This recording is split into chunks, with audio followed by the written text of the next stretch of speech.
Hello everyone.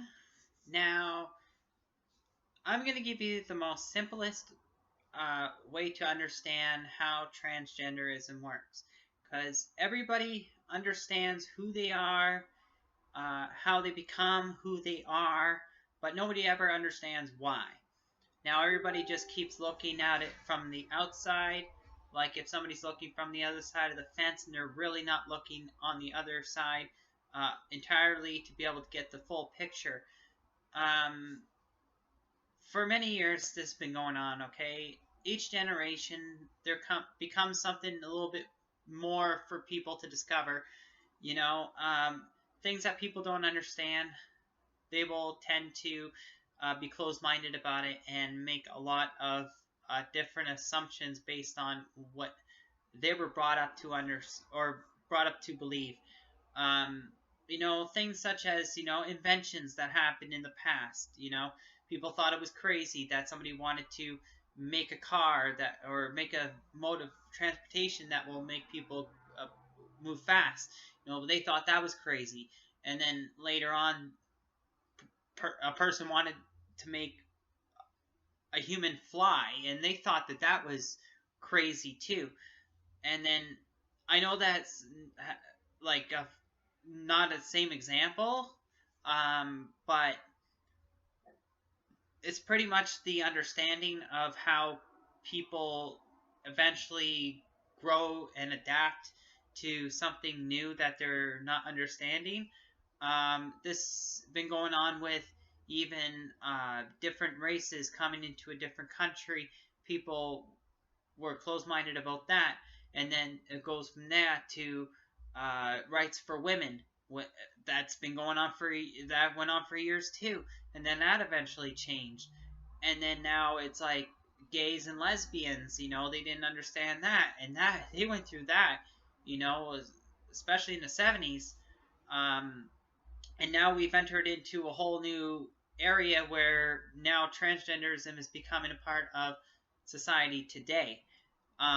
So today I'm going to show you or give you an example, and it's going to be more of a scientific example more than anything. I'm going to use playing cards because I don't have video editing software at the moment, and I'm going to work on that. It would have been nice to have nice illustrations to go along with what I'm going to explain to you today, but I have playing cards that I can use. I have these, which are kings. It's kind of backwards, but you get the point. Then you got a pair of queens, and then you got a pair of aces. And then we have the joker, which somebody uses as a wild card. So we'll just call it a wild card, okay? Now, everybody knows that when a child is born, or when a child is being developed, the first 6 weeks in the womb, they are considered female. Everybody who's watching this right now, whether you're female or male, you are always a female for the first 6 weeks that you're in the womb. Now, they say that the male sperm is the one that determines whether or not you are going to become a male or female. It's the defining part. Now, that is on the outside, right? So we'll consider the king, okay, as the Y chromosome, okay? And we'll consider the X chromosome being the queen. Now, we all know that there's 23 different pairs of chromosomes, 2 being sex chromosomes. Some people are born with XX, some people are born XY, some people are born with a triple X or double X and Y. That's a hormonal imbalance that we're talking about here. So when you're first born, okay, you have this, okay? Just have an X, okay? You're female.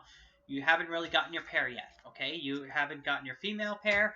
You have nor gotten your male pair yet. So you're sitting in the womb and you're a queen, okay? You're just an X chromosome floating around. Now, the sperm is going to decide what sex chromosome you're going to become. Now, whether or not, okay, so if this goes together, you're going to have a vagina, and you're eventually going to get estrogen, and you're going to get the breasts and everything, yada, yada, yada. But if the X goes together with it, with the queen, or the X and the Y, you're definitely going to become a male because this is the dominant chromosome right here. This is the dominant chromosome that's going to change things for you to have a penis and no breasts and start producing testosterone and all that other good stuff that goes along with it. Now, here's the thing that I'm going to talk to you about today. This is what ultimately changes who you are, who you really are born as, and that would be the wild card. Who's got the wild card? The female has the wild card. Definitely she has the wild card. So what happens is, when you have the Y chromosome determine your sex chromosome, which is now XY, you have a hidden wild card that can be placed behind it. Now, of course, you're not going to see it because this chromosome, or this here, is your gender determining chromosome. This is your sex determining chromosome. This is your gender chromosome. Now, some people, they don't get this wild card. This wild card is gone. All they're left with is this. So it's guaranteed. Okay, there's nothing hidden, no nothing, no gender or anything. It's just a sex chromosome. That's who you are. Okay. Some people are born just like me, and just like any other transgender, whether it be a male or female. That wild card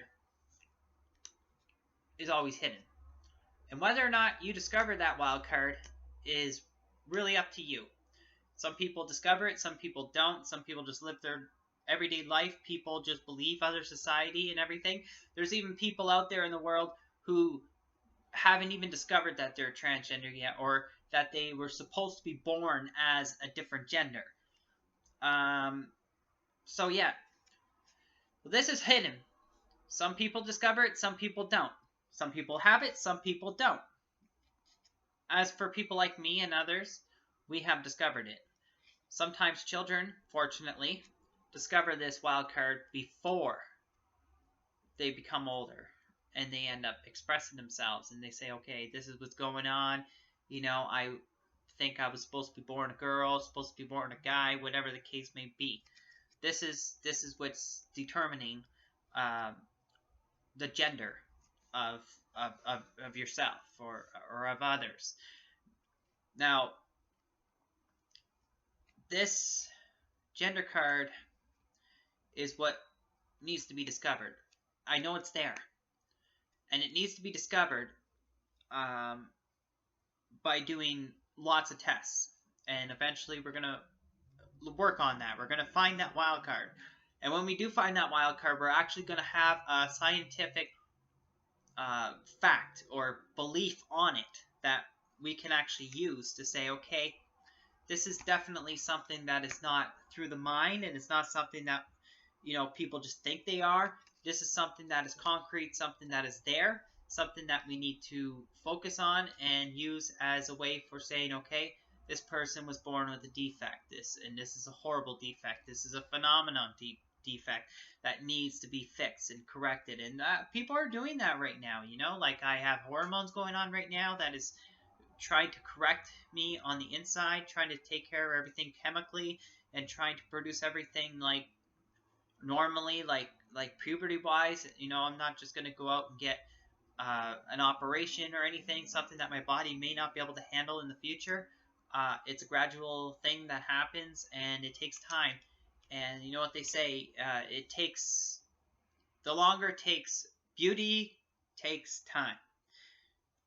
And it continues to go that way. Now, I'm hoping that people can really understand this, and if you don't understand it completely, you can always ask me questions about it.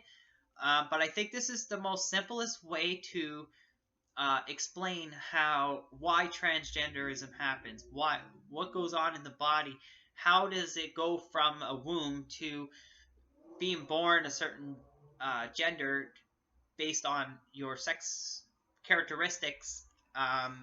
This is where gender and sex has to be, you know, separated, because we have a sex chromosome and we have a gender chromosome, and this is what we need to focus on right here.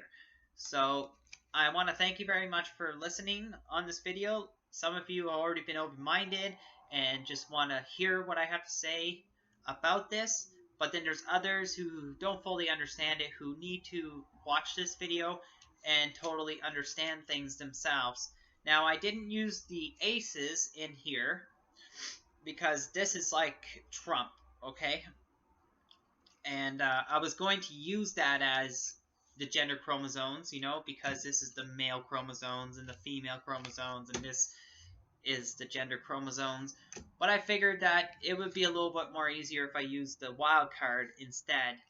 So I want to again thank you very much for listening to me about this, and I hope that this clears everything up and that we can start focusing on the scientific explanations and prove those facts so that we can move forward with a generation of people who just want to go from the gender that they were born, the sex they were born, to the gender that they are supposed to be, so that they can put it all together, match it all up, so that we can live our lives. We're basically just people who were born male who should have been female, work to female. People who were born female want to be, were supposed to be born male, so we're gonna put them male. And then we could just separate this whole transgender thing once and for all. And anyways, there's someone else I was going to talk about, but I think I'll leave that to another section. But I want to thank you very much for listening to me today, and I hope you all have a beautiful, wonderful, fantastic day, and I love you all completely.